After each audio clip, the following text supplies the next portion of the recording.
This will be a short one because I'm on break and I've got some laundry to do before I head to my parents'.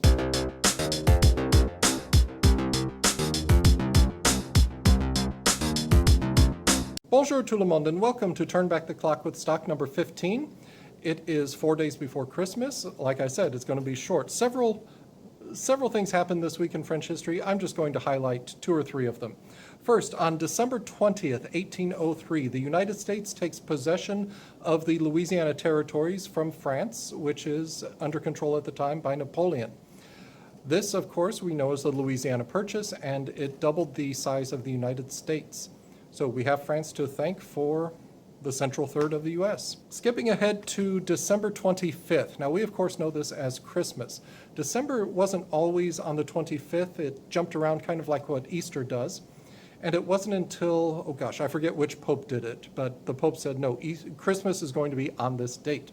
And I won't get into the reasons why he did that. But because it is an important religious date, several important political things have happened in French history to make a connection between the political person being in power because God has ordained it. So, 2 very important things that happened.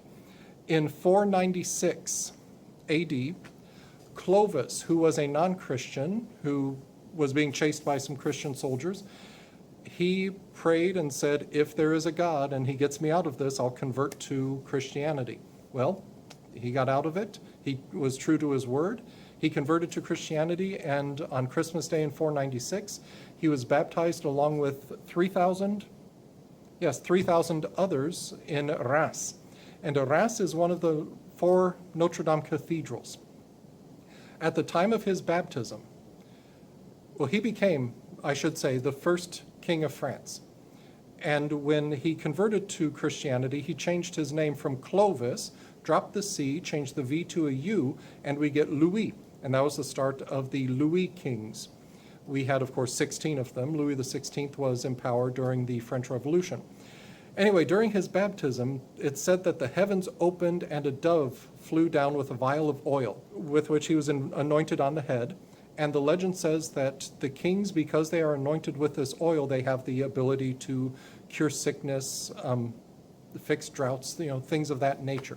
It was a very important act during the coronation of a king.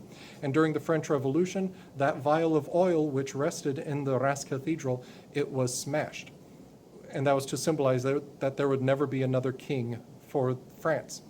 However, some people say that some of the oil was mopped up, and put into a vial. They mixed it with some new oil. Therefore, the new oil has the properties of the old oil, and so France could still have a monarch if they chose.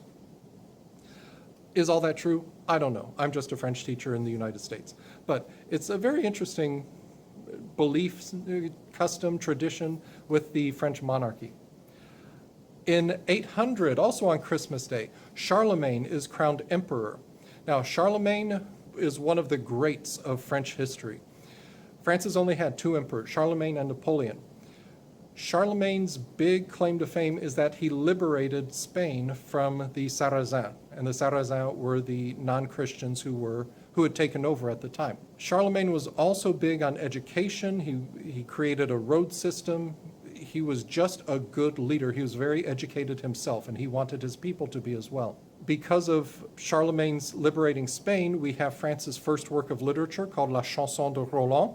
And if you haven't read that, The Song of Roland is what it's called in English. If you haven't read it, please do, because it's wonderful. It's a wonderful epic poem, just like the Odyssey or the Iliad. And in this one, you have temples bursting and blood squirting everywhere. It sounds gory, but it's really a good thing. Well, not good. It's wonderfully written, very vivid. I'm looking ahead through the 31st. On December 31st, 1869, we have the birth of Henri Matisse. Matisse is a post-impressionist. He was known for his bright, bold colors. He has a very unique artistic style, and he also loved paper. And if you go to the Matisse Museum in Nice, France, you can see some of his paperwork, and it's very beautiful, very, very beautiful. I'm not a big fan of Matisse, but I enjoy his works. I really do. Okay, so there are a few other things, but as I say, those are the main things. We had the Louisiana Purchase, Clovis and Charlemagne being crowned emperors, well, being baptized and crowned emperors of France. And we have the birth of Henri Matisse. So